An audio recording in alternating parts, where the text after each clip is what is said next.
Okay? And it has chapter 10.3, and we are looking at it right here. Okay? The very first thing you come to are links to the Massachusetts State Code. I put these links here, so if you needed to read one or two and look for a definition or two, you'd have places to go. So once in a while, you have to go to your state code to look something up. Then I get into linking to some overview of what's going on in Lenox. Most of these links go back to your Town of Lenox website. All right. But the zoning bylaw here in 2021 is about 7,000 words. The new one they're trying to replace it with is much shorter. Well, that means you're taking restrictions off the wireless industry, which is what you don't want. You want the maximum number of restrictions you can have to rein in the wireless industry and still follow federal code. That's your goal. What the wireless industry has negotiated with David Maxon is essentially to get out from under all problems, because they put all the loopholes into this code that we're about to review. This is the one they don't like. This is the one you want to keep. Okay? This has an overlay district in it. This is a very smart way to go. What they specifically say is we will look at certain parts of our map where we allow cell towers to go and nowhere else. This is exactly what you want. Okay, it's another way to get there. See, you're mostly a residential town. So if you said not in any residential areas, well, that's most of your town, and it's difficult. Okay, that's why they came up with these overlay districts. Some of these things are residential areas, but they're not where people are living. So they were good selections of where to put cell towers. And these good selections that were made, whatever, 10, 20, 30 years ago, are just as good today as they were then. Nothing has changed. And these are good things to do. Okay, there are a few words in this ordinance that I would change to even more of your benefit. However, if I had to choose between living under this ordinance or living under the new proposed ordinance, I would pick this one 5 times on Sunday and 18 times on every other day of the week. Okay, this is a much better ordinance. Okay, so the good news is the default of doing nothing and voting this new ordinance down and sticking with the one you have puts you in a very good spot. Okay, you are talking about adequate coverage, which is a good thing to be talking about. However, the definition is wrong. We could fix this in the new ordinance. It's too high. Okay, too much power. You could have much lower power. That's the whole point. I tell you in this table what you could set for power goals across all of your cell towers. This is an excellent thing to do in your code. If you were to eventually update your code, you might be looking here, because this is like a report card. And you say, what is good and excellent for our town, and what is fair, poor, and failing. And whenever you have excessive power, you're failing. Why? Because you have too much pollution, it lowers your property values, and it doesn't actually even improve service. It just is too much power for no reason. What do they need for service? Right here. And if all you have is this, then number one, you'll never get sued because there is no effective prohibition of service. And number two, everybody will get excellent service for wireless telecommunications. And that is what you all want. You want good wireless telecommunications service. That's it. So they do the right thing here. They talk about adequate capacity, adequate coverage. That's what you want, is adequate. You don't need excellent. You don't want the best there ever was. You want adequate. Okay, so it continues on. We're not going to hit all of the stuff, but it's all here for you to read. All the green boxes are my expert commentary, because I've been studying ordinances like this for a good 8 years now. And so I've gotten vetoes of California state bills on these very issues. And so it's worth learning from what I say in the green boxes. Okay, so the good news is most of this protects you. And so if you stuck with this old ordinance, you would be perfectly fine. This is where you want to end up. What's going on now? So we're going to shift over to the second one, which is the 22 proposed wireless ordinance. All right, you got a big problem with their process. They've been stonewalling the people for a long time. We have the evidence that proves it. It can be the basis for a complaint. I strongly suggest you file the complaint with the Attorney General. That could stop this whole vote. Okay, right now you're scheduled for a vote on December 8th. If you're not able to put the vote off, make sure you vote no. That's all there is. 2 things I say right up front about this wireless ordinance. The wireless industry trick is to rename these things from wireless telecommunications facilities, see the tele in front of it, They now rename them wireless communications facilities. You do not want this. This is a terrible thing. This is throughout your entire code. This is a total strategic error. You need to go back in and change every single time they say communications. You have to change it back to telecommunications. Why? Because they're under the 1996 Telecommunications Act. They don't get any communication they ever wanted. They only get telecommunications. And that's a specific type of communication. And by broadening your code to say communications, you're shooting the whole town on the foot right there. Here's bastardization of term number 2. They are using this term collocation. See? 2 L's. What you want is co-location. 1 L. They're different words. They mean different things. And this is what this trick by the wireless industry. You don't ever want to allow collocation into your code.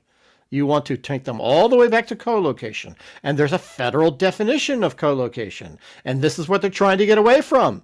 But let's take a really careful look at facilities modification, because they truly, truly define it for co-location. That you have to first deal with an existing wireless tower, has to be there first, and then you're here to do a couple of different things. You're going to co-locate new transmission equipment, or remove stuff that's there, or replace stuff that's there. Key to all of this is that the existing equipment must be there. Okay? In your code here, they have bastardized co-location to mean anything I can stick an antenna on, whether or not it has an antenna. And therein lies the Curtis Hotel. The Curtis Hotel doesn't yet have antennas.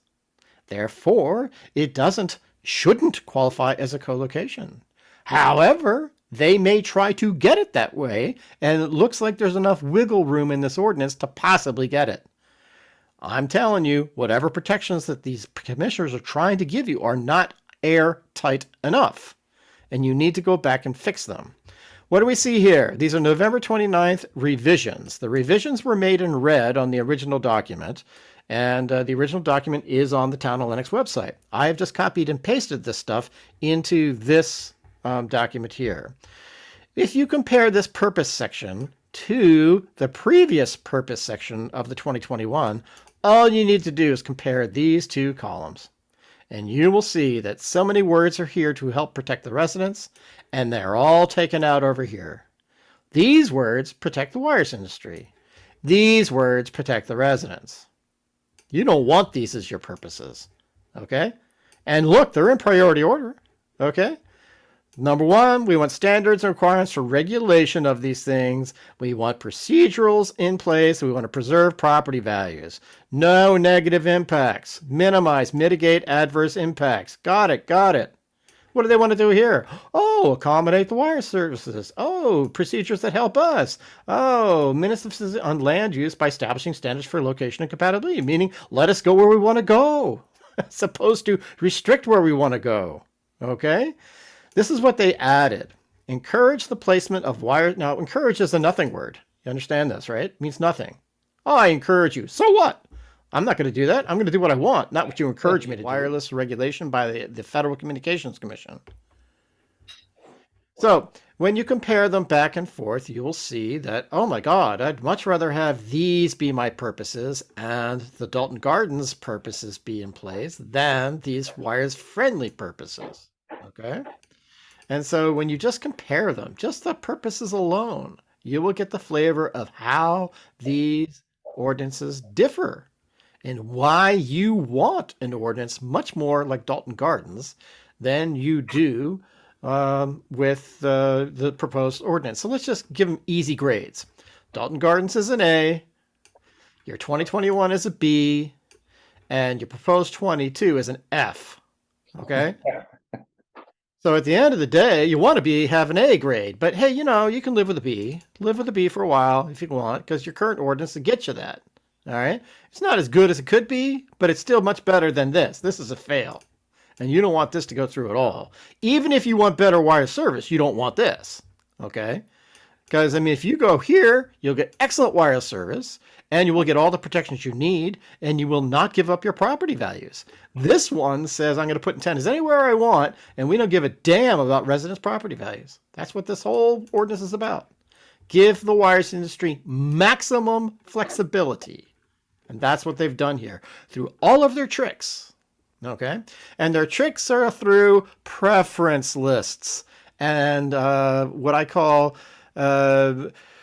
loophole words like feasible. Let's do that. Let's look for the word feasible. Oh, look how many times feasible shows up. Yeah, you don't want feasible anywhere near your ordinance because this is their wiggle word. This is how they get out of doing anything.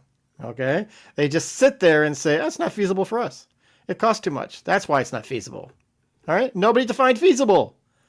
So the bottom line is you just open it wide open to their interpretation of what feasible is. Oh, technically feasible. Well, how could you possibly say what is and is not technically feasible? Well, that's why they put it in. Because they can drive the show, because they are the experts to tell you what is technical feasible from their point of view. And most local planning boards have no idea what's technically feasible or not. You want this out of your ordinance. This is just terrible language. And, your planning people don't know this. And they just let it in because, they got led down the path by the ring in their noses by the consultants. It's really bad. Okay? So feasible is one of those little fuzzy words. Hey, we already talked about co-locations. Okay? So they're now saying, hey, we're dealing with co-locations. All right, so what are we saying? Co-locations on subsidized multifamily structures of 20 or more units are prohibited. Will that protect the Curtis? Is there a facility on there today? There's not. So if you were going to put a cell tower on the Curtis, would it be a co-location? It would not. So therefore, you could put a new cell tower on the Curtis, right? See? So they put something in ostensibly to protect the Curtis, but it doesn't actually protect the Curtis.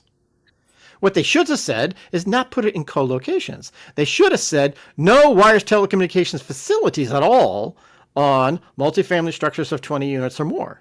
That's what they should have said. See?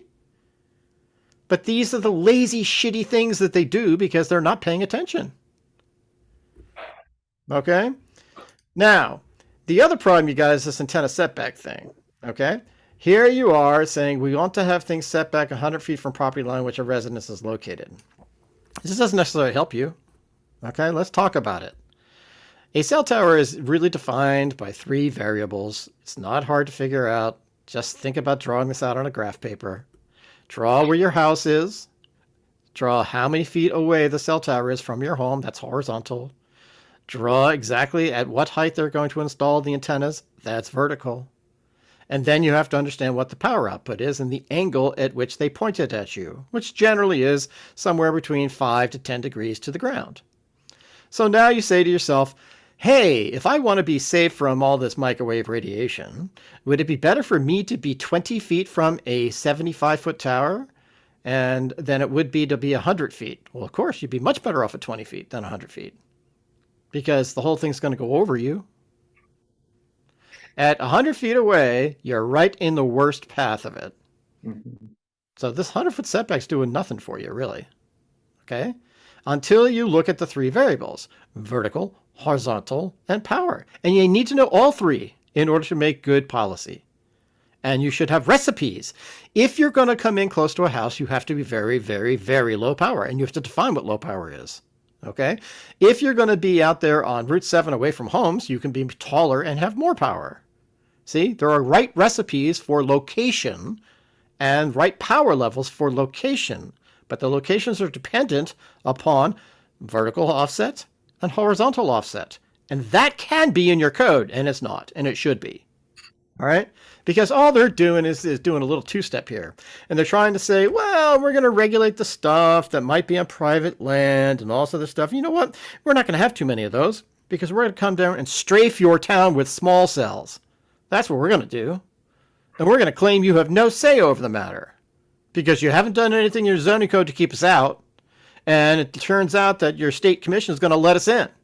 So you guys are screwed. You're going to get overrun with small cells unless you address it right here in this code. If you do not put small cells in this code, you are screwed. And that's exactly where you are. Because they said, oh, we'll do a two-step process here. Yep, we'll write this all up here and get everybody to accept it. And then when it's time to do the small cell, we'll just say, well, I don't know, it doesn't even matter what you have to write because we have the right to come in now because we got rid of the overlay district. See, the overlay district is your protection. Once they wipe that away, you guys are screwed and you're going to go overrun with small cells. That's exactly what's going on. No one's explaining that to you, but that's it. Okay? So that's all the reason to say, hey, man, the code doesn't deal with small cells, so we got to vote it down. You guys didn't do your homework. You didn't do your due diligence. You didn't figure that out. Okay? So then all the red pieces of text are things they added at the 11th hour. Doesn't make any sense. Does it really help your code? Well, this one might. The minimum setback from a school building shall be 1,000 feet. Okay, cool. We protect the schools. That's a good thing. Now, we could also protect parks and houses and a lot of other things, but at least we protected the schools. Okay? So then hopefully you live near a school and you're protected. Okay? Then they've got a few other things I haven't really given all my comments to yet. All right? But you get down here and you go through the whole thing and you really have to dig in on the definitions. And Scott McCullough picked this up. They have definitions here, and I'll fix this little dot, that are not consistent with federal code. This is a disaster. You do not want a definition that's not specifically tied to federal code. Because this is the wires industry just getting extra little benefits for themselves that they didn't get at the federal level. Note, every single time they talk about it, they're wires communication facilities, WCS. You don't want that. You want them to wires telecommunications facilities. Let's go to what this is. Telecommunications has a specific federal definition. It is essentially the making of a telephone call. It is something that leaves my mouth and goes to your ear, and there's nothing that happens in between, and there's no internet activity or storing or caching or anything. Hey, when you look at wireless broadband, that is not a telecommunications service. That is what they're completely interested in doing. But they don't have any law to support their ability to build antennas for wireless broadband. Therefore, you want to keep them as only wireless telecommunications. By not doing that in your code, you're really screwing everyone. You see that? Yeah, I do. I get it. Okay. So, at the end of the day, personal wire services equals telecommunications services, and this definition does look like it's tied to federal code. That's what this is, 47 USC, 47 US Code 332. And what does it say? Commercial mobile services, that's basically a monthly plan through a cell phone provider. Unlicensed wireless services, that's basically Wi-Fi.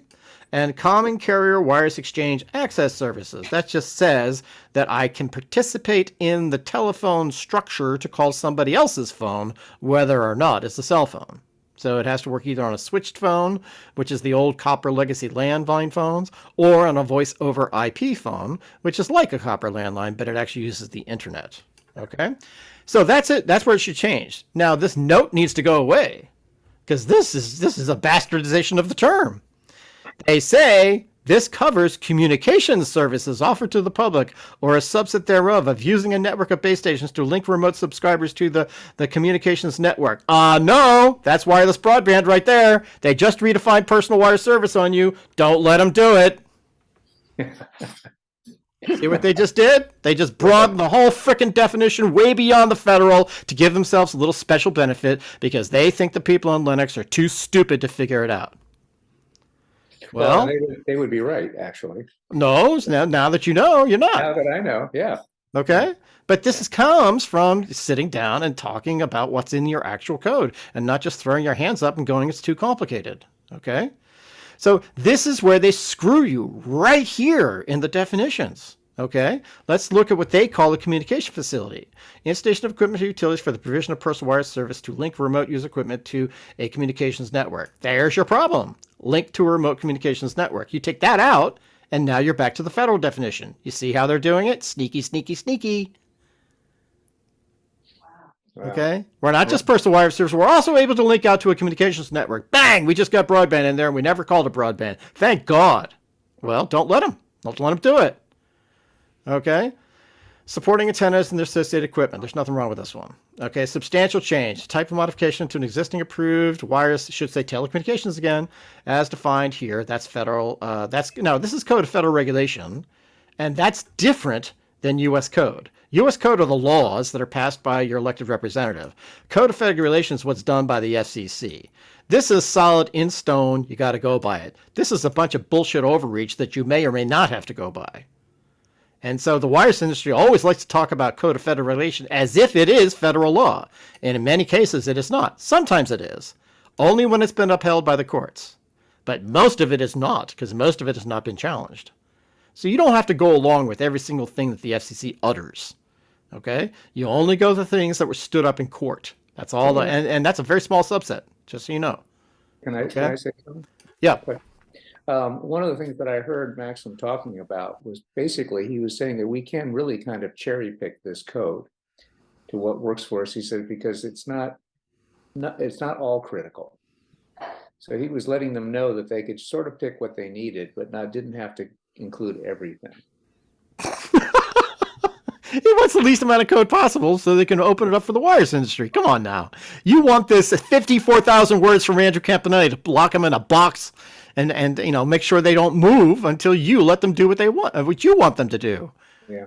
So this is the whole point. Oh, yes, you don't have to do it all. You could actually leave it very vague. Let's leave it so it's just preference list. We'll work it out down the line. Screw all that. No, no, no, no. We're going to lock you up tight right now because we can and we should. Okay, because otherwise you're going to come in and roll over us, and we know that. That's exactly what they want to do. They're your best friend until they get the power they need, and they'll fuck you all. That's the truth of the matter. These are the most evil companies I know. Okay? That seems to be fairly consistent. Yep, co-location. Let's see what they say. To install a wireless communications facility. No, it can only be a telecommunications by federal law. What are you doing? On an existing structure. Wait a minute. An existing structure with an antenna already? Oh no, we just changed the definition. Oh crap. Including but not limited to a tower, a building, other structure. Look at that. I redefined the federal definition for co-location to include the Curtis. Right there. Yeah. They don't have to do that. That's where you fix it. You go back to the federal definition of co-location and you don't allow them to expand it. But that's what they did to you. Right there. You can't vote this through. It's terrible. They will overrun your town. Okay?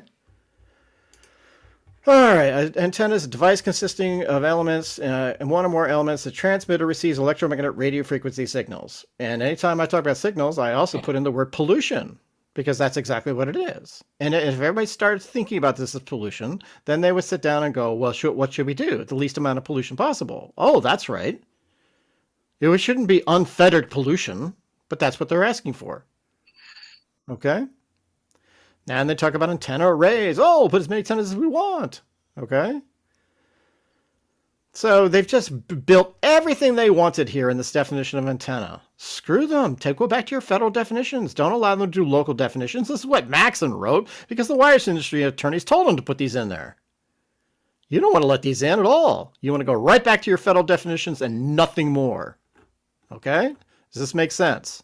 Yes, it makes a lot of sense. All right.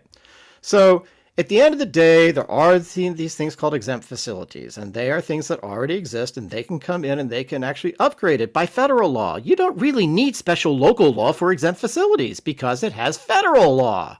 This whole thing of, oh, we're going to get sued because our code doesn't talk about exempt facilities. That doesn't matter. Federal law takes care of that. You don't need specific local law. Okay? It's such a false reason to update your code. And they just basically say, if something exists, we get to come in and change it out as long as it doesn't get too tall or too wide. That's all. And so you kind of have to let them do it because that's actually in federal law. All right? which is why you don't want any more facilities, because you've lost control. Any existing facility, they can come in and change it. So even if you have local law that says, oh, you can't do co-location on this particular place, they'll just go to court and say, I'm sorry, it's an eligible facility request. Your local law doesn't apply. And that's exactly right. So that little thing that they put in means nothing. Do you understand? Yeah. Because they just go right back to federal law and say, oh, yeah, where is it? This thing. We'll do this for multifamily structures, and we're talking about co-locations because we know we have federal law that will wipe this out. See? So disingenuous. So stupid. Mhm. Okay? That's what they did to you. And you shouldn't let them do it. That's the bottom line.